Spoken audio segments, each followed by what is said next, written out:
Santa Cecilia, Virgen y Mártir. Durante más de 1000 años, Santa Cecilia ha sido una de las mártires de la primitiva Iglesia más veneradas por los cristianos. Su nombre figura en el canon de la misa. Las actas de la santa afirman que pertenecía a una familia patricia de Roma y que fue educada en el cristianismo. Solía llevar un vestido de tela muy áspera bajo la túnica propia de su dignidad. Ayunaba varios días por semana y había consagrado a Dios su virginidad. Pero su padre, que veía las cosas de un modo diferente, la casó con un joven patricio llamado Valeriano. El día de la celebración del matrimonio, en tanto que los músicos tocaban y los invitados se divertían, Cecilia se sentó en un rincón a cantar a Dios en su corazón y a pedirle que la ayudase. Cuando los jóvenes esposos se retiraron a sus habitaciones, Cecilia, armada de todo su valor, dijo dulcemente a su esposo: «Tengo que comunicarte un secreto. Has de saber que un ángel del Señor vela por mí. Si me tocas como si fuera yo tu esposa, el ángel se enfurecerá y tú sufrirás las consecuencias. En cambio, si me respetas, el ángel te amará como me ama a mí». Valeriano replicó: «Muéstramelo. Si es realmente un ángel de Dios, haré lo que me pides». Cecilia le dijo: «Si crees en el Dios vivo y verdadero y recibes el agua del bautismo, verás al ángel». Valeriano accedió y fue a buscar al obispo Urbano, quien se hallaba entre los pobres cerca de la tercera mojonera de la Vía Apia. Urbano le acogió con gran gozo.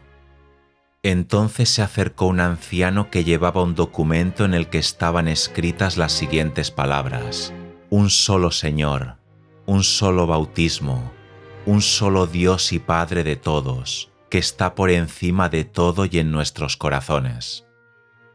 Urbano preguntó a Valeriano: «¿Crees esto?». Valeriano respondió que sí y Urbano le confirió el bautismo. Cuando Valeriano regresó a donde estaba Cecilia, vio un ángel de pie junto a ella. El ángel colocó sobre la cabeza de ambos una guirnalda de rosas y lirios. Poco después llegó Tiburcio, el hermano de Valeriano, y los jóvenes esposos le ofrecieron una corona inmortal si renunciaba a los falsos dioses. Tiburcio se mostró incrédulo al principio y preguntó: «¿Quién ha vuelto de más allá de la tumba a hablarnos de esa otra vida?». Cecilia le habló largamente de Jesús. Tiburcio recibió el bautismo y al punto vio muchas maravillas.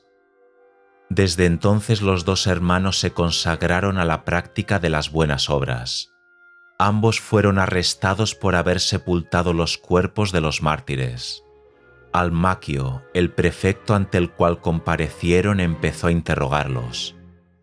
Las respuestas de Tiburcio le parecieron desvaríos de loco. Entonces, volviéndose hacia Valeriano, le dijo que esperaba que le respondería en forma más sensata. Valeriano replicó que tanto él como su hermano estaban bajo el cuidado del mismo médico, Jesucristo, el Hijo de Dios, quien les dictaba sus respuestas. Enseguida comparó con cierto detenimiento los gozos del cielo con los de la tierra, pero Almaquio le ordenó que cesase de disparatar y dijese a la corte si estaba dispuesto a sacrificar a los dioses para obtener la libertad. Tiburcio y Valeriano replicaron juntos: «No, no sacrificaremos a los dioses, sino al único Dios al que diariamente ofrecemos sacrificio». El prefecto les preguntó si su dios se llamaba Júpiter. Valeriano respondió: «Ciertamente no.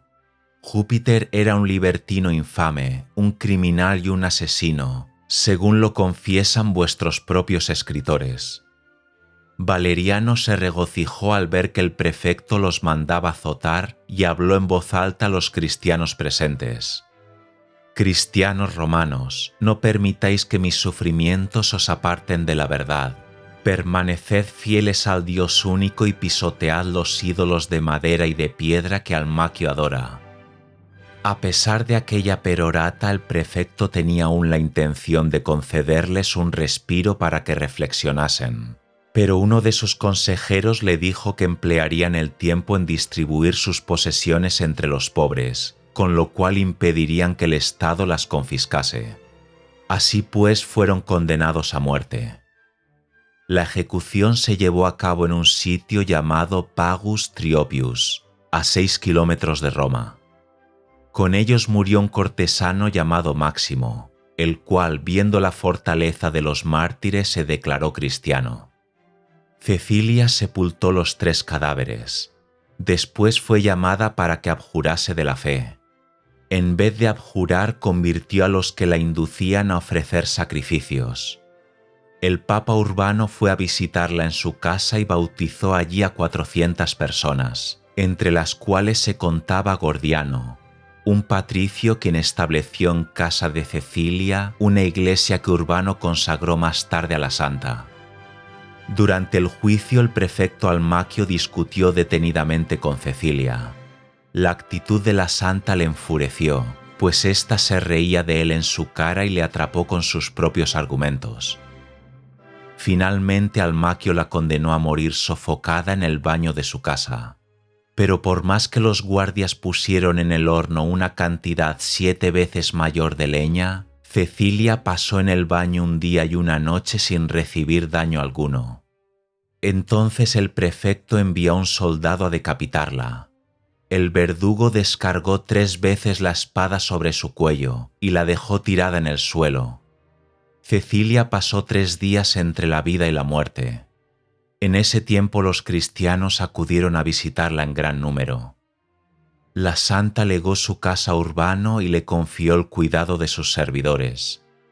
Fue sepultada junto a la cripta pontificia en la catacumba de San Calixto.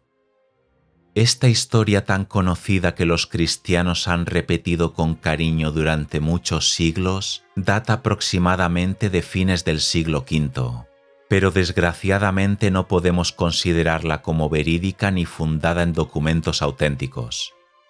Tenemos que reconocer que lo único que sabemos con certeza sobre San Valeriano y San Tiburcio es que fueron realmente martirizados, que fueron sepultados en el cementerio de Pretextato y que su fiesta se celebraba el 14 de abril. La razón original del culto de Santa Cecilia fue que estaba sepultada en un sitio de honor por haber fundado una iglesia, el Titulus Ceciliae. Por lo demás no sabemos exactamente cuándo vivió, ya que los especialistas sitúan su martirio entre el año 177 y la mitad del siglo IV.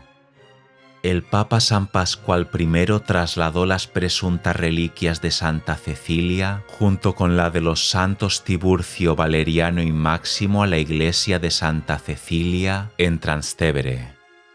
Las reliquias de la santa habían sido descubiertas gracias a un sueño, no en el cementerio de Calixto, sino en el de Pretextato. En 1599, el cardenal Sfrondati restauró la iglesia de Santa Cecilia en Trastevere y volvió a enterrar las reliquias de los 4 mártires. Según se dice, el cuerpo de Santa Cecilia estaba incorrupto y entero, por más que el Papa Pascual había separado la cabeza del cuerpo, ya que entre los años 847 y 855 la cabeza de Santa Cecilia formaba parte de las reliquias de los 4 santos coronados. Se cuenta que en 1599 se permitió ver el cuerpo de Santa Cecilia al escultor Maderna, quien esculpió una estatua de tamaño natural, muy real y conmovedora. No estaba de espaldas como un cadáver en la tumba, dijo más tarde el artista, sino recostada del lado derecho, como si estuviese en la cama, con las piernas un poco encogidas en la actitud de una persona que duerme. La estatua se halla actualmente en la iglesia de Santa Cecilia, bajo el altar próximo al sitio en el que se había sepultado nuevamente el cuerpo en un féretro de plata. Sobre el pedestal de la estatua puso el escultor la siguiente inscripción: «He aquí a Cecilia, Virgen, a quien yo vi incorrupta en el sepulcro. esculpí para vosotros en mármol esta imagen de la santa en la postura en que la vi. De Rossi determinó el sitio en que la santa había estado originalmente sepultada en el cementerio de Calixto y se colocó en el nicho una réplica de la estatua de Maderna. Sin embargo, el padre Deleha y otros autores opinan que no existen pruebas suficientes de que en 1599 se haya encontrado entero el cuerpo de la santa en la forma en que lo esculpió Maderna. En efecto, Deleha y Dom Quentin subrayan las contradicciones que hay en los relatos del descubrimiento que nos dejaron Baronio y Bosio, contemporáneos de los hechos. Por otra parte, en el periodo inmediatamente posterior a las persecuciones no se hace mención de ninguna mártir romana llamada Cecilia. Su nombre no figura en los poemas de Dámaso y Prudencio, ni en los escritos de Jerónimo y Ambrosio, ni en la Depositio Martyrum del siglo IV. Finalmente, la iglesia que se llamó más tarde Titulus Sancte Ceciliae se llamaba originalmente Titulus Ceciliae, es decir, fundada por una dama llamada Cecilia. Santa Cecilia es muy conocida en la actualidad por ser la patrona de los músicos. Sus actas cuentan que al día de su matrimonio, en tanto que los músicos tocaban, Cecilia cantaba a Dios en su corazón.